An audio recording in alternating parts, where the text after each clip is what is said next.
లూకా సువార్త 12వ అధ్యాయం.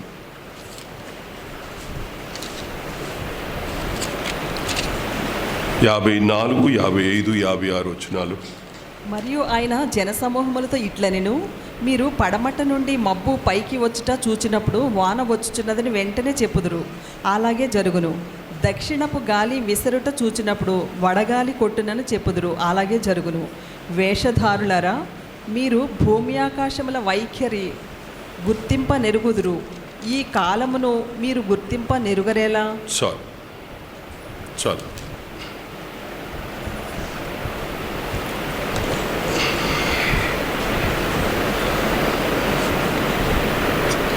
ఇది నేను 17వ సంవత్సరంలోనో 18వ సంవత్సరంలో ఒకసారి ఈ వాక్యాలు సిరీస్గా చెప్పాను నేను మీకు. ఇదే వచనాన్ని వరుసగా ఒక 7-8 రోజులు, 7-8 వారాలు వరుసగా చెప్పాను ఇదే వాక్యం. మళ్ళీ దాన్ని మీకు గుర్తు చేయాలని అనుకుంటున్నాను.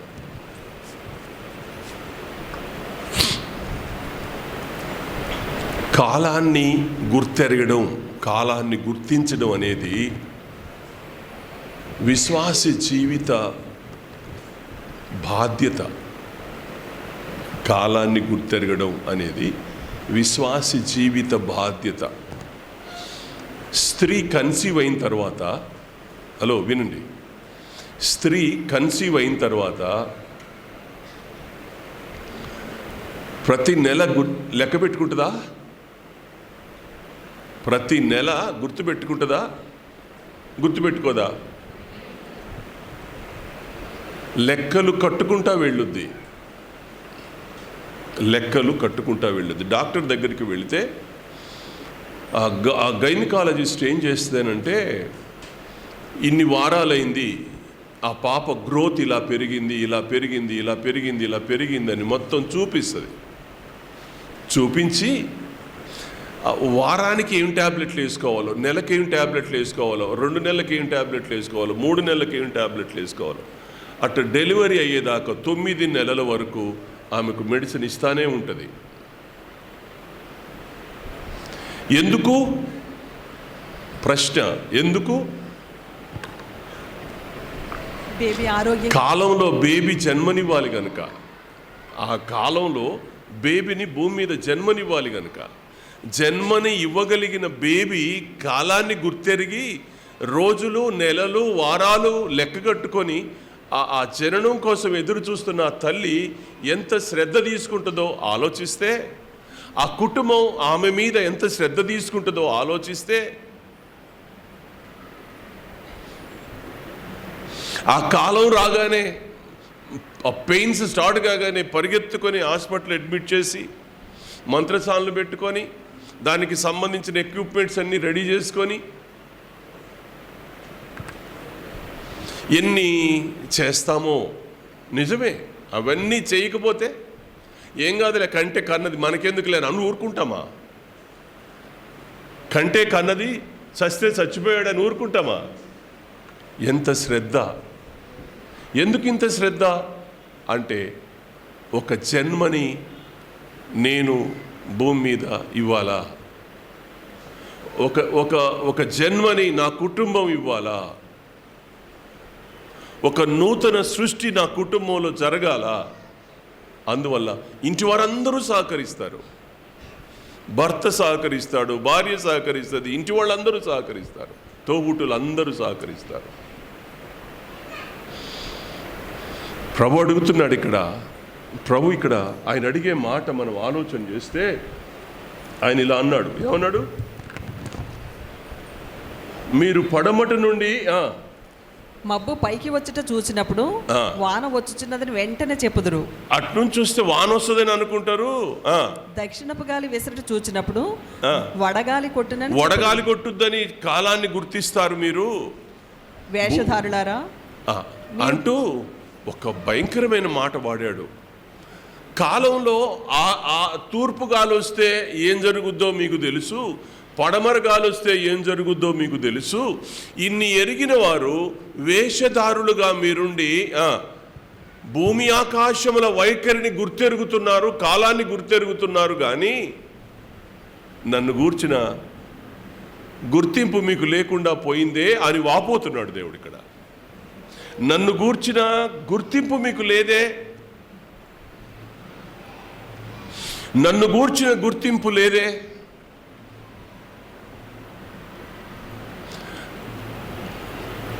ఖచ్చితంగా సమయ పాలన అనేది, సమయాన్ని గుర్తించడం అనేది, కాలాన్ని గుర్తించడం అనేది మానవ జీవితంలో చాలా ప్రాముఖ్యమైనది.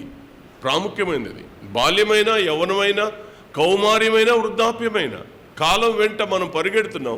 కాలంలో కాలాన్ని గుర్తించడం మానవ విధి, ధర్మం. దాన్ని గుర్తించాల్సిన అవసరం మనకుంది. దీని కొరకు దయచేసి మీరు గమనించాలని మనవి చేస్తున్నాను.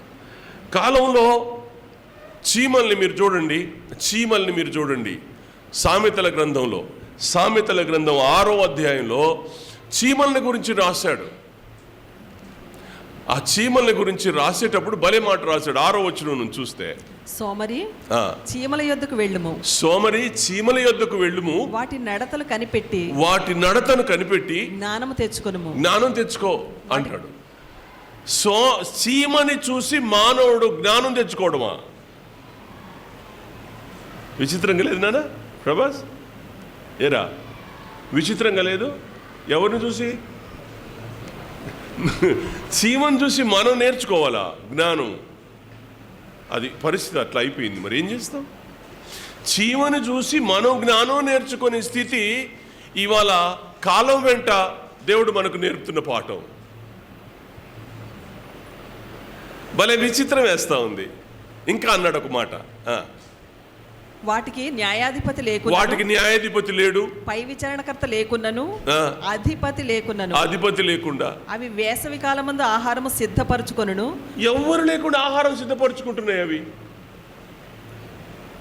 ఎవ్వరూ లేరు, ఏ నాయకుడు లేడు, ఏ అధిపతి లేడు.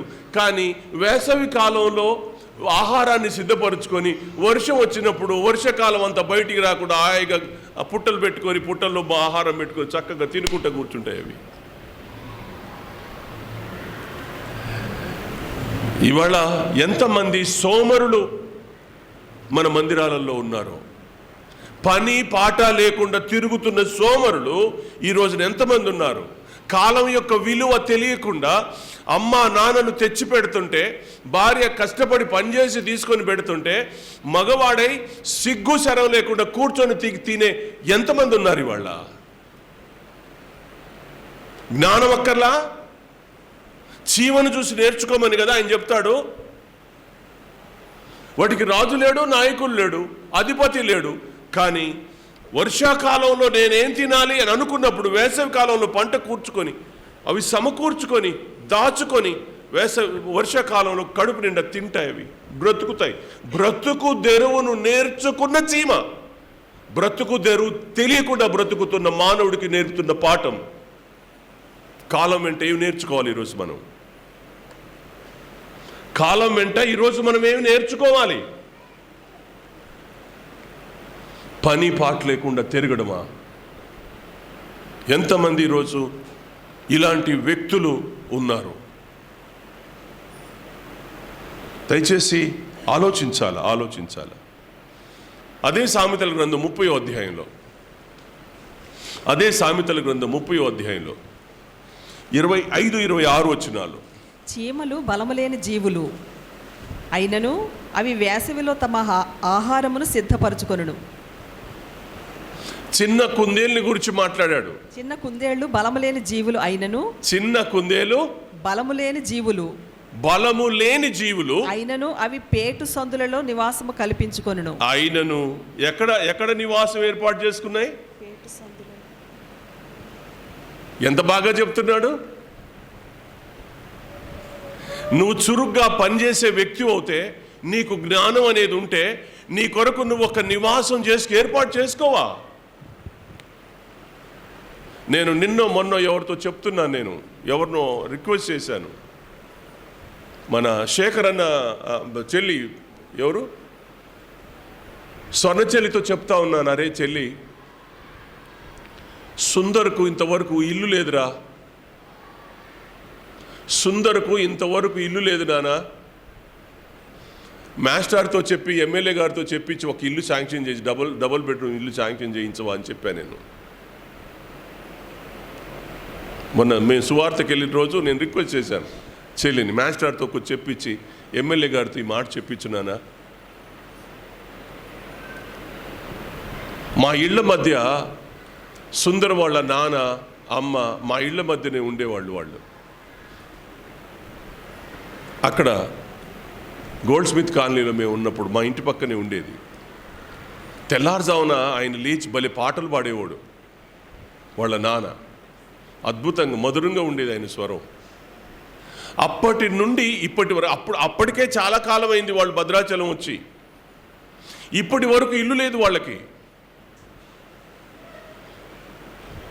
ఎందుకు లేదు? బలం లేని కుందేలు దాని పేటుపీటల్లో ఒక నివాసాన్ని ఏర్పాటు చేసుకుంటుంటే ఇన్ని సంవత్సరాలుగా భద్రాచలం పట్టణంలో ఉండి ఒక సెంటు భూమి కూడా కొనుక్కోలేనంత దుస్థితి ఎందుకు వచ్చింది? బాధతో చెప్తున్నాను ఈ మాట నేను. బాధతో చెప్తున్నా ఈ మాట నేను. ఆ ఇంట్లో 3 మగోళ్ళు.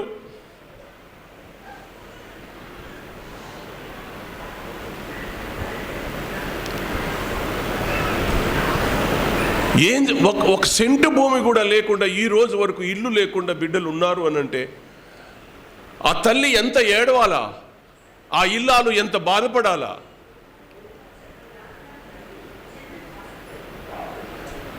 ప్రేమతోనే చెప్తున్నా ఈ మాట, నేను కోపంతో చెప్పడంలా. జీవితంలో చిన్న కుందేలు మనకు నేర్పే పాఠం ఏంటి? చీమ మనకు నేర్పే పాఠం ఏంటి? కాలాన్ని గుర్తెరిగిన చిన్న కుందేలు, బలం లేని కుందేలు దానికి నివాసం ఏర్పాటు చేసుకుంటే, ఒక చీమ ఏ నాయకుడు ఎవరూ లేకుండానే ఆహారాన్ని భవిష్యత్ కరువు కాలంలో ఆహారాన్ని సిద్ధపరచుకోగలిగిన చీమను గూర్చి మనం నేర్చుకోవాల్సిన అవసరం ఈరోజు ఉంది. కాలం ఎక్కడికి వెళ్తుంది? కాలంలో మన మనసు ఎటు వెళ్తుంది? మన గమనాలు ఎటు వెళ్తున్నాయి? మన అడుగుజాడలు ఎటు వెళ్తున్నాయి? దేని గురించి మనం ఆలోచిస్తున్నాం ఈ రోజున? నేను భౌతిక సంబంధమైన విషయాలే చెప్తున్నాను నేను మీకు ఇప్పుడు. ఆత్మ సంబంధమైన సంగతి పక్కన పెట్టండి. భౌతిక సంబంధమైన ఆహారం కూర్చుకోవడం చేత కాకపోతే ఏం తింటావు నానా? ఏం తింటాం?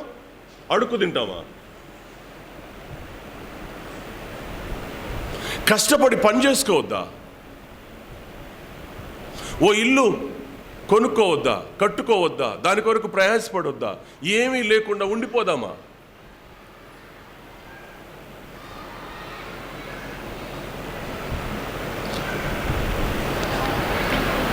యోబు గ్రంథం 36వ అధ్యాయం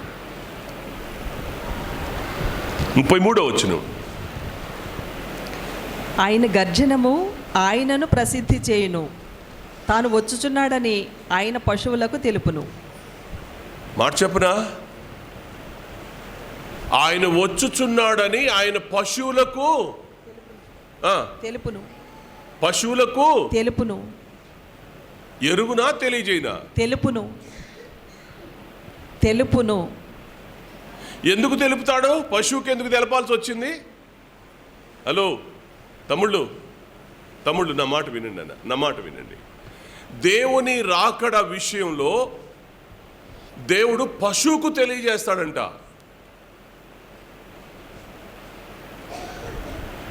కారణం అడగండి. ప్రభువా, మేము ఉన్నాం కదా మనుషులం, మాకు తెలియజేయకుండా వాటికి తెలియజేయడం ఏంటి అని అడుగుతారా మీరు? ఆయన రాకడని గూర్చి పశువులకు తెలియజేస్తాడంట. ఎందుకమ్మా? నువ్వు మాట వినట్లేదు కనుక, చెప్పినా నువ్వు అర్థం చేసుకోవట్లేదు కనుక, కాలాన్ని యొక్క పరిమితిని, కాలం యొక్క పరిస్థితులను నువ్వు ఎంత చెప్పినా వినడం లేదు కనుక నీకు చెప్పడం కంటే పశువుకు చెప్తే మేలు కదరా అని తల బాదుకుంటూ పశువులకు చెప్తున్నాడు ఆయన.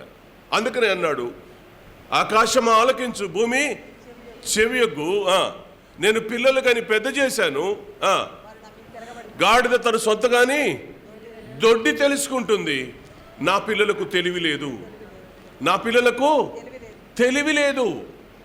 గాడిద సొంతవాని దొడ్డి తెలుసుకొని వెళ్తుంది, దానికి అర్థమైంది ఇది నా ఇల్లు అని. నీ ఇల్లు ఎక్కడో, పర్మనెంట్గా నీ ఇల్లు ఎక్కడో నీకు అర్థం కావట్లేదు. ఈ రోజున శాశ్వతమైన నీ గృహం పరలోకమందుంది, ఇక్కడ కాదు. ఈ భూమి మీద మనం ఎవరం? యాత్రికులం, పరదేశులం. ఈ భూమి మనకు శాశ్వతం కాదు. మన నివాస స్థలం పరలోకమందుంది అని భక్తుడు రాశాడు. పరలోకమందున్న మన నివాసాన్ని చూసే మనసు కూడా లేదు. దేవుని రాకడను తెలుసుకునేడానికి ఆయన చెప్తూనే ఉన్నాడు, కానీ మనం పెడచెవిన పెడుతున్నాం. మన పెడచెవిన పెట్టడాన మీకు చెప్పడం కంటే పశువుకు చెప్తే మేలురా బాబు అని పశువుకు చెప్తున్నాడు. నేను ఈ మధ్య ఒక వీడియో చూశాను.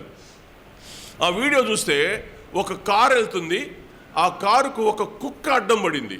కారు వెళ్తుంది, ఆ కారుకు ఒక కుక్క అడ్డం పెట్టి అరుస్తూ ఉంది.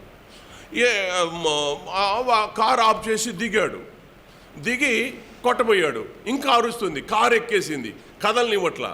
ఎందుకు కదలనివ్వట్లేదని ఒక 2 నిమిషాలు అలా చూడేసరికి ఆ కారు ముందల పైన కొండ చర్యలు విరిగి రోడ్డు మీద పడ్డాయి. ఆ కారు అక్కడికి పోయి ఉంటే ఆ కొండ చర్యలు కారు మీద పడుండి. వచ్చే ప్రమాదాన్ని పశువులు గ్రహిస్తున్నాయి కానీ మనిషి గ్రహించడంలా. రానున్న ప్రమాదాన్ని మనుషులు గ్రహించడంలా. అందుకనే దేవుడు పశువులకు తెలియజేస్తా ఉన్నాడు.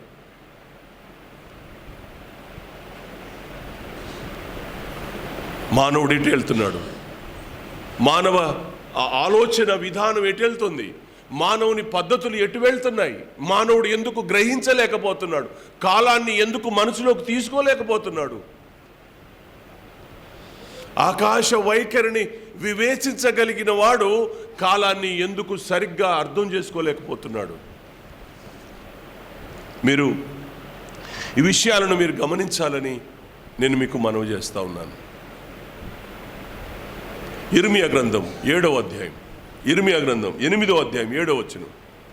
ఇర్మియా గ్రంథం 8వ అధ్యాయం 7వ వచనం. ఆకాశములకు ఎగురు సంకుబుడి కొంగయైనను తన కాలము నెరుగును.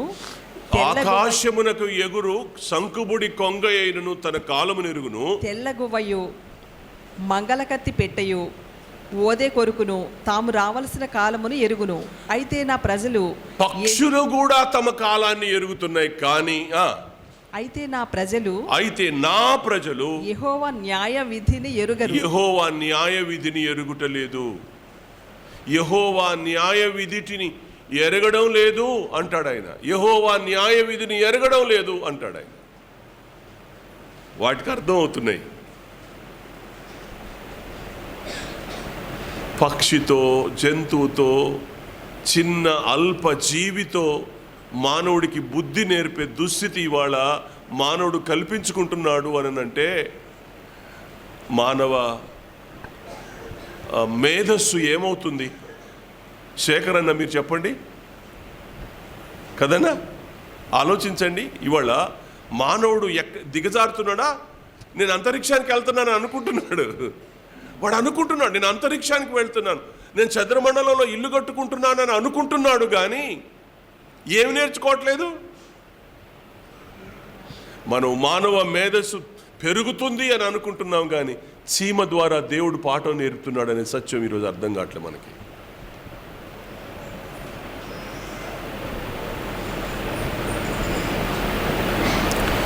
ఎందుకు ఈ సందర్భాన్ని నేను మీకు జ్ఞాపకం చేశాను? ఎందుకు ఈ సందర్భాన్ని మీకు జ్ఞాపకం చేశానంటే ఈ రోజున భౌతిక సంబంధమైన జీవన విధానానికి కొద్దిమంది కాలాన్ని హెచ్చిస్తున్నారు, ఆ కాలాన్ని చూస్తున్నారు. ఇప్పుడు కొద్దిమంది ఉన్నారు, అందరు అలా లేరు. చీమ ద్వారా, చిన్న కుందేలు ద్వారా, పశువు ద్వారా, పక్షి ద్వారా మాకేమీ పాఠాలు నేర్పక్కర్లేదు, మేము కూడా బాగానే సంపాదిస్తున్నాం, కష్టపడుతున్నాం, అన్నీ చేస్తున్నామనే ఆలోచన మనలో చాలామందికి ఉంది. నిజమే, అది వాస్తవం. మన చర్చిలో అలాంటి వ్యక్తులు లేకపోవచ్చు కూడా, నిజమే. మీరందరూ కష్టపడేవాళ్లే, మీరందరూ పనిచేసేవాళ్లే, మీరందరూ భవిష్యత్తు కొరకు ఒక ఒక అంతస్తును కట్టుకునే అనుభవాలు మీకున్నాయి, బాగానే ఉంది. కానీ ప్రభు అడిగిన ప్రశ్న ఏంటి? ఆకాశ వైఖరిని చదువమ్మా ఆ చివరి వచనం 15వ వచనం, అదే 55, 56 వచనం. వేషధారులారా, భూమి ఆకాశముల వైఖరిని మీరు ఎరుగుదురు గాని ఈ కాలాన్ని మీరు గుర్తించడం లేదు. ఎందుకు? ఈ కాలాన్ని మీరు ఎందుకు గుర్తించడం లేదు? ఏ కాలం? ఏ కాలం?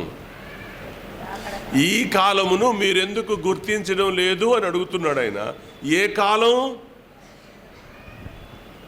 దేవుని రాకడ కాలం. దేవుని రాకడ కాలం. మొదటి రాకడలో వచ్చాడు, ఆయన చేయవలసిన రక్షణ కార్యమంతా చేశాడు, ఆయన పరలోకానికి వెళ్ళిపోయాడు.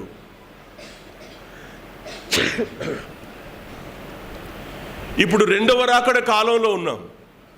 కాలాన్ని గుర్తించకుండా మనం మన ఇష్టానుసారంగా జీవిస్తున్న కాలం. అందుకని అన్నాడు, ఈ కాలాన్ని మీరు గుర్తించరేలా. మనం ఈ భూమి శాశ్వతం కాదని మనకు తెలుసు, మన ఆస్తిపాస్తులు ఇక్కడ శాశ్వతం కాదని తెలుసు, మన సంపూర్ణ ఆరోగ్యాలు ఇది శాశ్వతం కాదని మనకు తెలుసు, మనం సంపాదించే మనకున్న జ్ఞానం కూడా ఈ భూమి మీద శాశ్వతం కాదని మనకు తెలుసు. అన్నీ కాదని మనకు తెలిసిన దీని మీద మాత్రమే మనసు పెడుతున్నాం, కానీ పరలోక సంబంధమైన దాని మీదకి ఎందుకు మన మనసు మలడం లేదు? ఎందుకు దాని మీద మనం ఆలోచన పెట్టడం లేదు?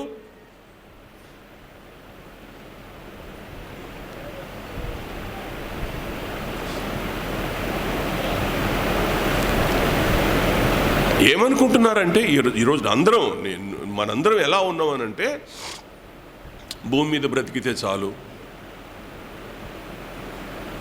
భూమి మీద బ్రతికితే చాలు, పరలోకం సంగతి తర్వాత చూద్దాం.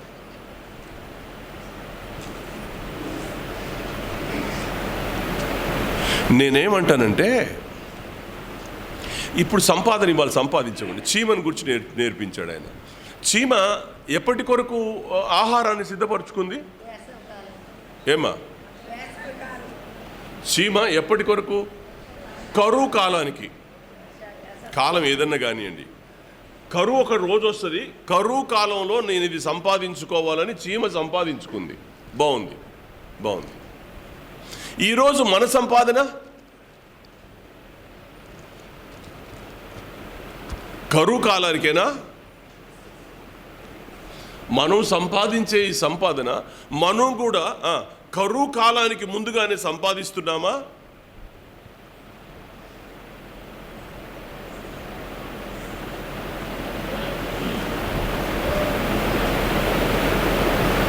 చాలా ఆలోచించాలి.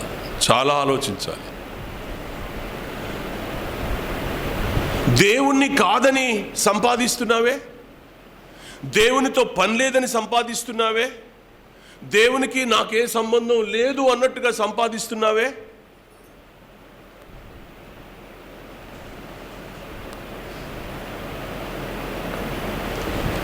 గట్టిగా ప్రశ్న అడిగితే, మనం దేవుని సంబంధులమా మానవ సంబంధులమా? ఒక ప్రశ్న క్రైస్తవులకు మాత్రమే అడుగుతున్నా నేను. మనం దేవుని సంబంధులమా మానవ సంబంధులమా? చెప్పాలి. క్రైస్తవ్యం దేనికి అవలంబిస్తున్నావు? క్రీస్తుని ఎందుకు అంగీకరించావు? భక్తి ఎందుకు చేస్తున్నావు? కానుక పెట్టిలో కానుక ఎందుకు వేస్తున్నావు? బలలో ఎందుకు చేయి వేస్తున్నావు? మనం చేసే ఈ పనులన్నీ ఆత్మ సంబంధమైనవా, శరీర సంబంధమైనవా, మానవ సంబంధమైనవా, దైవ సంబంధమైనవా? దైవ సంబంధమైన కార్యక్రమాలు ఇన్ని చేసుకుంటూ కూడా దైవం యొక్క కాలాన్ని గుర్తెరగకుండా మన ఇష్టానుసారంగా జీవిస్తే దాని అర్థం ఏంటి?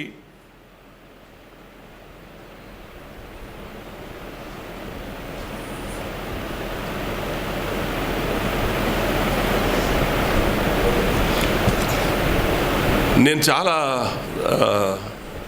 ఇబ్బంది పెడతాను మిమ్మల్ని, చాలాసార్లు మిమ్మల్ని ఇబ్బంది పెడతాను. నేను కోప్పడ్డట్టుగా మాట్లాడతాను, గట్టిగా అరుస్తాను. తప్పే, నాది తప్పే. యేసుప్రభు ఒప్పుకోడు, కానీ నేను ఒప్పుకుంటాను. యేసుప్రభుకు తప్పు చేయడు కాబట్టి ఆయన ఒప్పుకోడు, నేను ఒప్పుకుంటాను. మిమ్మల్ని గద్దించడం నా తప్పు, మీకు నేర్పడం నా తప్పు, మిమ్మల్ని పద్ధతి ఇది ఇలా ఉంటుంది అని చెప్పడం నా తప్పు అయిపోతుందా అనిపిస్తుంది ఒక్కోసారి.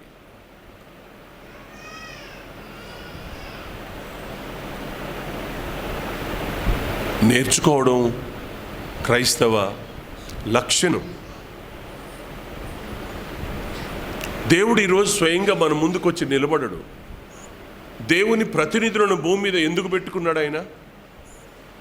ఆయన నాయకత్వంలో ఆయన విలువలు మనం చూస్తే, జ్ఞానులను సిగ్గుపరచుటకు వెర్రివారిని, బలవంతులను ఎన్నిక లేని వారిని, బలహీనులను ఎందుకు దేవుడు చేశాడు? వాళ్ళ ద్వారా మనకు పాఠాలు నేర్పాలని, వాళ్ళ ద్వారా అనేకమైన సంగతులు దేవుడు మనకు బోధించాలని దేవుడు తన ప్రతినిధులను భూమి మీద ఉండనిచ్చాడు. అనాది కాలం నుంచి వస్తున్న ఆచారం ఇది. అనాది కాలం నుంచి వస్తున్న ఆచారం ఇది. ఆచారం కాదు, ఆయన అడ్మినిస్ట్రేషన్లో భాగం ఇది. దేవుని దైవత్వపు అడ్మినిస్ట్రేషన్లో భాగం ఇది. ఈ భాగం నీకు చదివితే నీకు అర్థం కాదు, కానీ నాకు అర్థమవుతుంది. అందుకనే నన్ను ఇక్కడ పెట్టాడు. అర్థం కాని సంగతి నీకు అర్థం కాదు. ఈ భాగం చదివితే నాకు అర్థమవుతుంది, నీకు అర్థం కాదు. అందుకనే నన్ను బోధించే స్థానంలో ఉంచాడు, బోధన వినే స్థానంలో నిన్ను ఉంచాడు. ఎందుకు ఉంచాడు? నన్ను నేర్చుకోవాలని, నేర్చుకొని అనుసరించాలని దేవుడు మనల్ని ఆయా స్థానంలో ఉంచాడు. సేవకులు మనకు బోధించినప్పుడు ఆ బోధను మనం అంగీకరించాలి, ఆ బోధను మనం అనుసరించాలి. ఈ అనుభవాలు ఏ సంఘంలో ఉంటాయో ఆ సంఘాలు దీవించబడతాయి. ఆ వ్యక్తులు పరలోక రాజ్యానికి తాము పునాదులు గట్టిగా కట్టుకొని వెళ్తూ ఉంటారు. వాళ్ళు ఇవాళ రెండవ రాకడని కూర్చున్నటువంటి కాల గతులు మన కళ్ళ ముందు స్పష్టంగా కనబడుతుంటే, ఈ రోజున రెండవ రాకడని కూర్చున్నటువంటి చిన్న తలంపు కూడా లేకుండా ఏమవుద్దులే అన్నట్టుగా విచ్చలవిడిగా జీవిస్తున్నటువంటి జీవన విధానానికి దేవుడు ఒక చిన్న హెచ్చరిక చేస్తూ ఉన్నాడు. అందుకనే ఆ చీమని, ఆ కుందేల్ని, ఆ పక్షిని, ఆ పశువును మన కళ్ళ ముందుకు తీసుకొచ్చాడు ఆయన. వాటి ద్వారా దేవుడు మనకు బుద్ధి నేర్పుతున్నాడు. బుద్ధి నేర్చుకోవలసిన అవసరత మనకెంతైనా ఉంది అనే మాట నేను ఇక్కడ ఖచ్చితంగా జ్ఞాపకం చేస్తూ ఉన్నాను. మనం ఏ కాలంలో ఉన్నామో ఒక్క మాట చెప్పి నేను ముగిస్తాను. ఒక్క మాట చెప్పి ముగిస్తాను నేను మీకు. దానియేలు గ్రంథం 2వ అధ్యాయం, దానియేలు గ్రంథం 2వ అధ్యాయం 31 నుండి చదువుతురండి. రాజా, తాము చూచుచుండగా బ్రహ్మాండముగా ఒక ప్రతిమ కనబడిన కదా. ఈ గొప్ప ప్రతిమ మహా ఆకాశమును, మహాప్రకాశమును, భయంకరమైన రూపమును గలదై తమరి ఎదుట నిలిచెను. ఆ ప్రతిమ యొక్క శిరస్సు మేలిమి బంగారమయమైనదియు, దాని రొమ్మును భుజములను వెండివియు, దాని ఉదరమును తొడలను ఎత్తడివియు, దాని మోకాళ్ళు ఇనుపవియు, దాని పాదములలో ఒక భాగము ఇనుపదియు, ఒక భాగము మట్టిదియునై ఉండెను. మరియు చేతి సహాయము లేక తీయబడిన ఒక రాయి, ఇనుమును మట్టియు కలిసిన ఆ ప్రతిమ యొక్క పాదముల మీద పడి దాని పాదములను తుత్తినీళ్లుగా విరగ్గొట్టినట్లు తమకు కనబడెను. అంతటా ఇనుమును మట్టియు ఎత్తడియు వెండియు బంగారమును ఏకముగా దంచబడి కళ్ళములోని చెత్తవలే కాగా వాటికి స్థలము ఎచ్చటను దొరకకుండా గాలి వాటిని కొట్టుకొని పోయెను. ప్రతిమను విరగ్గొట్టిన ఆ రాయి సర్వభూతలమంత మహాపర్వతమాయెను. నేను చెప్తానమ్మా, చాలు, నేను చెప్తాను అమ్మా, మీరు వినండి. దానియేలు గ్రంథం మనకు చాలా కష్టతరం, అర్థం చేసుకోవడానికి చాలా కష్టంగా ఉంటుంది. అందుకనే ప్రకటన గ్రంథాన్ని, దానియేలు గ్రంథాన్ని రెండింటిని దగ్గర పెట్టి చదువుకుంటే రెండవ రాకడ సంబంధిత కాలం యొక్క విలువలు మనకు తెలుస్తాయి. అయితే ప్రకటన గ్రంథం కష్టమే, దానియేలు గ్రంథం కష్టమే. అవి రెండు కూడా మర్మయుక్తంగా ఉంటాయి అవి చాలా. అందువలన ఆ గ్రంథాల మీద కొద్దో గొప్ప ఆలోచన కలిగిన వారు వాటిని ముట్టుకుంటారు, వాటిని మనకు బోధిస్తారు. కొద్దో గొప్ప వాళ్ళకి ఆ నాలెడ్జ్ ఉంటే, లేకపోతే కష్టం అది. ఇక్కడ దానియేలు గ్రంథంలో జరిగిన ఈ సంఘటన మీకు ఒక్కసారి వివరంగా చెప్పి నేను ముగిస్తాను. ఆ రాజుకు కలొచ్చింది. ఆ దేశపు రాజుకు, బబులోను రాజుకి కలొచ్చింది. ఆ కలలో ఒక పెద్ద విగ్రహం కనబడింది. పెద్ద విగ్రహం కనబడింది.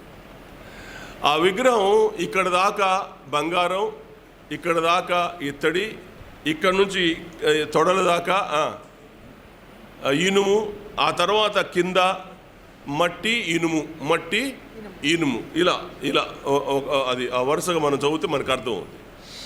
ఇలా ఉంది. ఆయనకి అర్థం కావట్లా.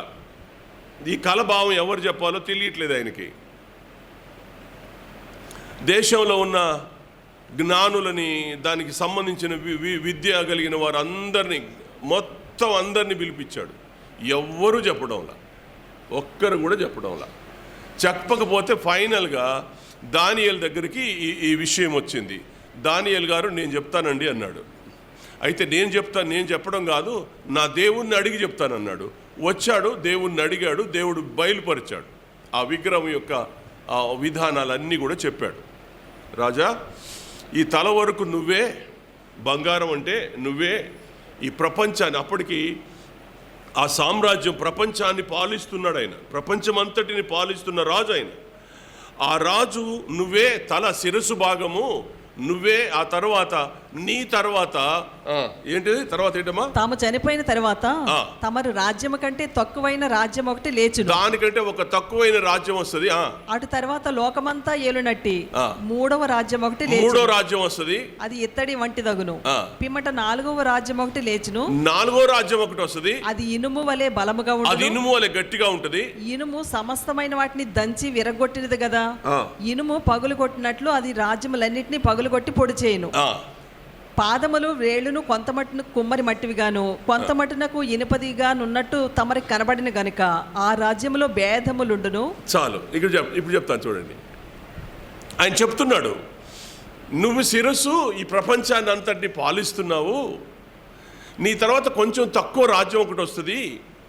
ఆ రాజ్యం పని అయిపోద్ది. ఆ తర్వాత మూడో రాజ్యం వస్తుంది, అది పాడవుద్ది. చివరికి నాలుగో రాజ్యం వస్తుంది, అది రోమా సామ్రాజ్యం, గట్టిగా ఉంటుంది. ఇనుము అది దేన్నైనా దంచేస్తుంది, దేన్నైనా చంపేస్తుంది అని 4 రాజ్యాలను గురించి చెప్పాడు. నేను ఇప్పుడు అవన్నీ వివరించలేను, టైం సరిపోదు. సో నీ దగ్గర నుంచి నీకు వచ్చిన కళ అంటే నీ రాజ్యం పోద్ది, నీ తర్వాత రాజ్యము పోద్ది, ఆ తర్వాత రాజ్యము పోద్ది, ఆఖరికి ఒక ఇనుప రాజ్యం వస్తుంది, అది రోమా రాజ్యం. ఆ రోమా రాజ్యంలో అన్ని దేశాలు, అన్ని రాజ్యాలను గెలిచి రాజు అవుతాడు. అయితే దాని కిందకు వచ్చేసరికి మట్టి ఇనుము కలిసిన కాలం ఒకటి ఉంది. మట్టి ఇనుము పాదాల దగ్గరికి వచ్చాడు. ఇప్పుడు తల దగ్గర నుంచి విభజన చేసుకుంటా పాదాల దగ్గరికి వచ్చి, ఆ పాదాలు, ఆ వేళ్ళు, అవన్నీ మట్టి ఇనుము కలిసిన దేశము. అంటే మిక్స్డ్ దేశాలను, మిక్స్డ్ ప్రభుత్వాలు వస్తుంది, మిక్స్డ్ ప్రభుత్వం వస్తుంది. ఇప్పుడు భారతదేశాన్ని మీరు చూడండి, ఎన్డీఏలో ఎన్ని పార్టీలు కలిస్తే అది దేశాన్ని పాలిస్తున్నాయి. ఇవాళ ఆంధ్ర రాష్ట్రం చూడండి, ఆంధ్ర రాష్ట్రంలో బీజేపీ, జనసేన, తెలుగుదేశం 3 కలిస్తే అది రాజ్యాన్ని పాలన చేస్తూ ఉంది. అంటే మిక్స్డ్ ప్రభుత్వాలు అనేవి వస్తాయి. మిక్స్డ్ ప్రభుత్వాలు వచ్చి కాలాన్ని, అది ప్రజల్ని పాలిస్తున్న కాలంలో నా రాకడ సమీపంగా ఉందని గుర్తు చేసుకోండి అన్నాడు. సింపుల్గా మీకు అర్థమయ్యేటట్టు చెప్పాను నేను. సింపుల్గా మీకు అర్థమయ్యేటట్టు ఈ మాట చెప్తున్నాను నేను. ఇది ఎప్పటిది? క్రీస్తు పుట్టక ముందు దానియేలు కాలంలో రాయబడినటువంటి మాట ఇది, గ్రంథం ఇది. ఆయనకు వచ్చిన దర్శనం అది. ఆ దర్శనంలో దాని భాగం అది. అప్పుడు జరిగింది, ఇప్పుడు నెరవేరుతుంది. ప్రపంచ దేశాలన్నీ కూడా ఇప్పుడు ఇజ్రాయెల్ని కొట్టడం కోసం ఎన్ని దేశాలు కలిశాయి? ఇజ్రాయేలు దేశాన్ని నాశనం చేయాలని అనుకున్నప్పుడు ఇరాను, ఇరాకు, జోర్దాను, సిరియా, టర్కీ, ఈ దేశాలన్నీ కలిశాయి. వాటికి తోడు రష్యా, చైనా, ఇవన్నీ కలిస్తే దాన్ని జయించాలని అనుకుంటున్నాయి. మిక్స్డ్ రాజ్యం. ఎందుకు ఇదంతా నేను మీతో చెప్తున్నాను, చరిత్ర ఎందుకు మీతో చెప్తున్నానంటే, ఆనాడు దానియేలు గ్రంథంలో రాయబడిన చరిత్ర ఈరోజు మన కాలంలో నెరవేరుతుంది. దాని అర్థం ఏంటంటే మనము రెండవ రాకడ కాలంలో ఉన్నాము. మనం ఈ రోజున రెండవ రాకడ కాలం సమీపంలో మనం ఉన్నాం. అందుకని మన దృష్టి ఇప్పుడు సంపాదన మీద, లోకంలో ఇష్టానుసారంగా బ్రతకడం మీద కాదు, దేవుని రాజ్యం వస్తే ఆ రాజ్యంలో ఉండడం కొరకు మనం ఏం చేయాలో అది చెయ్యాలి. దేవుని రాకడ, రెండవ రాకడ వస్తే ఆ రాకడలో నువ్వు ప్రవేశించదగిన ఆత్మీయ జీవితాన్ని నువ్వు కట్టుకోవాలి. అందుకనే శంకుబుడి కొంగ దాని కాలాన్ని ఎరుగుతుంది, చీమ తన కాలాన్ని ఎరుగుతుంది, చిన్న కుందేలు తన కాలాన్ని ఎరుగుతుంది, పశువులకు తన కాలం అర్థమవుతుంది అని చెప్పి వాటిని ఉదాహరణగా తీసుకొని దేవుడు మనకు బోధిస్తున్నాడు. ఈ బోధ గుర్తుపెట్టుకోండి. రెండవ రాకడ కాలంలో దేవుడు మనల్ని భూమి మీద ఉంచాడు. మనం ధన్యులు. ఆయన రాకడలో ఒక్కసారి లోపలికి వెళ్ళిపోతాం. మనం అంత ధన్యమైన కాలంలో మనం ఉన్నాం. అయితే మనం ఎలా ఉన్నాము అనంటే ఆ వైఖరిని కొంచెం కూడా ఆలోచించలేని దుస్థితిలో ఈరోజు మనం ఉన్నాం. కాలాన్ని గుర్తించలేని స్థితిలో మనం ఉన్నాం. కాలం యొక్క విలువ ఎరుగని కాలంలో మనం ఉన్నాం. కాలాన్ని పట్టించుకొనని కాలంలో మనం ఉన్నాం. ఏమవుతుందన్నా, కన్సీవ్ అయిన దగ్గర నుంచి భర్త తన భార్యను పట్టించుకోకపోతే, ఆ ఇంటి వాళ్ళు, ఆ అమ్మో, ఆ నానో, ఆ మామయ్యో, అత్తయ్యో ఆ పాపని పట్టించుకోకపోతే ఏంటి పరిస్థితి చెప్పండి? ఏంటి పరిస్థితి?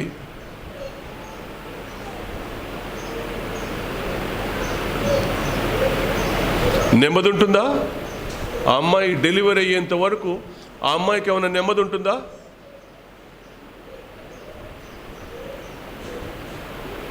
కాలం వెంట మనకు ప్రమాదాలు పొంచున్నాయి. ఇవాళ దైవికమైన లేఖనాలు మనకు నేర్పుతున్న సత్యాల వెంట మనం అడుగులు వేస్తే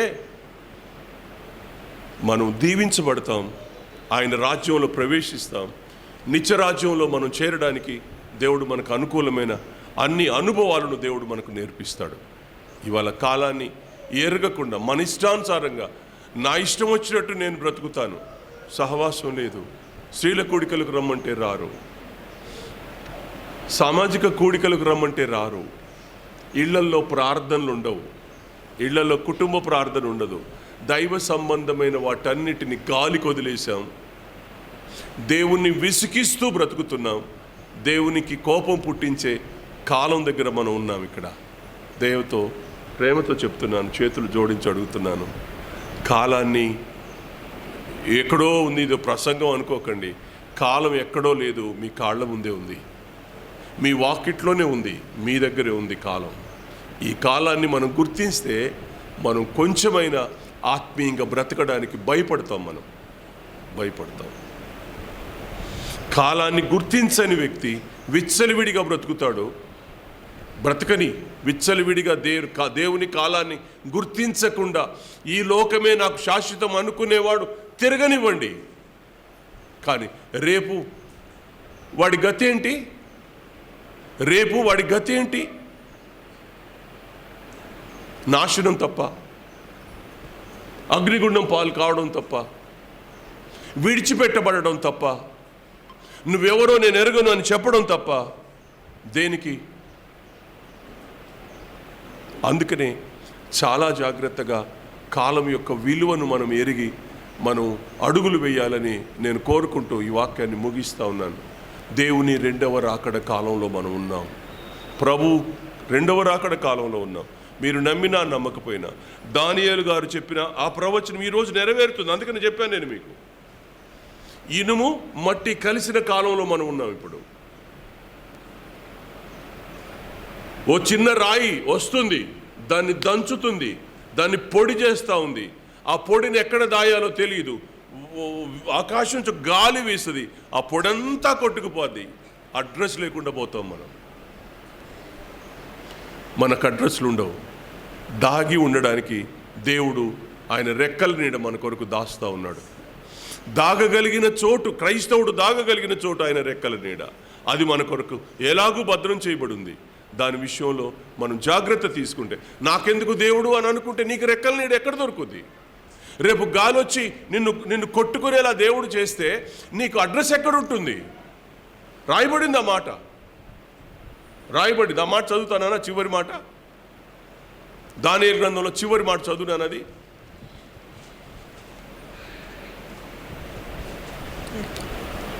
రెండో అధ్యాయం. ఆ చిన్న రాయి లేచి దాన్ని దంచిన తర్వాత జరిగిన మాట చూడమ్మా. చేతి సహాయం లేక, ఏ సహాయం లేకుండా, చేతి సహాయం లేక, చేతి సహాయం లేక పర్వతము నుండి తీయబడిన ఆ రాయి ఇనుమును, ఇత్తడిని, మట్టిని, వెండిని, బంగారమును అంటే ఎక్కడి నుంచి వస్తున్నాడు? ఇనుమును, మట్టిని, ఇత్తడిని, వెండిని, బంగారమును పగులగొట్టగా. అంటే ఆ విగ్రహం ఎక్కడ ప్రారంభమైంది? కింద నుంచి పైకి తీసుకెళ్తున్నాడు. ఇప్పుడు ఆ విగ్రహం కింద నుంచి పైకి తీసుకొస్తున్నాడు. పైన బంగారం, తర్వాత ఇత్తడి, వెండి, తర్వాత ఇత్తడి, తర్వాత ఇనుము, ఆ తర్వాత మట్టి. కింద నుంచి పైకి, పై నుంచి కిందకి ఇలా చెప్తూ ఆ చిన్న రాయి, ఏ పర్వతం తీయబడిన చిన్న రాయి, దాన్ని ఏం చేస్తంట? వెండి బంగారం పగలగొట్టగా తమరు చూచితిరే. పగలగొడతాడు. వెండిని పగలగొట్టాడు, బంగారం పగలగొట్టాడు, ఇత్తడి పగలగొట్టాడు, ఇనుము కూడా పగలగొట్టి వాటన్నిటిని పొడి చేశాడు. ఇప్పుడు వాటన్నిటిని పొడి చేసి పెట్టాడు. చదువునాను. తమరు చూచిత్రే, ఇందువలన మహాదేవుడు ముందు జరగబోవు సంగతి రాజునకు తెలియజేసి ఉన్నాడు. కళ నిశ్చయము, దాని భావము నమ్మదగినది అని దానియేలు రాజుతో చెప్పగా. అరే, గాలి వచ్చి అదంతా కొట్టుకుపోయిందని మాట చదవలేదురా నువ్వు? లేదా? ఆ రాజుల కాలములో పరలోకమందున దేవుడు ఒక రాజ్యము స్థాపించును, దాని కెన్నటికి నాశనము కలుగదు. ఆ రాజ్యము దాన్ని పొందదగిన వారికి గాక మరెవరికి చెందదు. అది ముందు చెప్పిన రాజ్యములన్నిటినీ పగులగొట్టి నిర్మూలము చేయును గాని అది యుగ యుగముల వరకు నిలుచును. దేవుని రాజ్యంలో ప్రవేశించిన వాడు నిలుస్తాడు, దానిలో ప్రవేశించని వాడు కొట్టుకుపోతాడు. ఇదే జరగబోయేది. రేపు 1000 ఏళ్ల పాలనలో ప్రభు వస్తాడు. భూమి మీద ఆయన యెరూషలేములో సింహాసనం వేసుకొని ఉంటాడు. అందులో దేవుని సంఘమంతా ఉంటుంది, ఎత్తబడిన దేవుని సంఘం ఉంటుంది. సంఘానికి మేలుంటుంది, సంఘానికి ఆశీర్వాదం ఉంటుంది. సంఘంలో నీ విలువలను నువ్వు కాపాడుకొని కాలాన్ని గుర్తించగలిగితే నువ్వు సంఘంలో ఉంటావు, లేకపోతే నువ్వు కొట్టుకుపోతావు.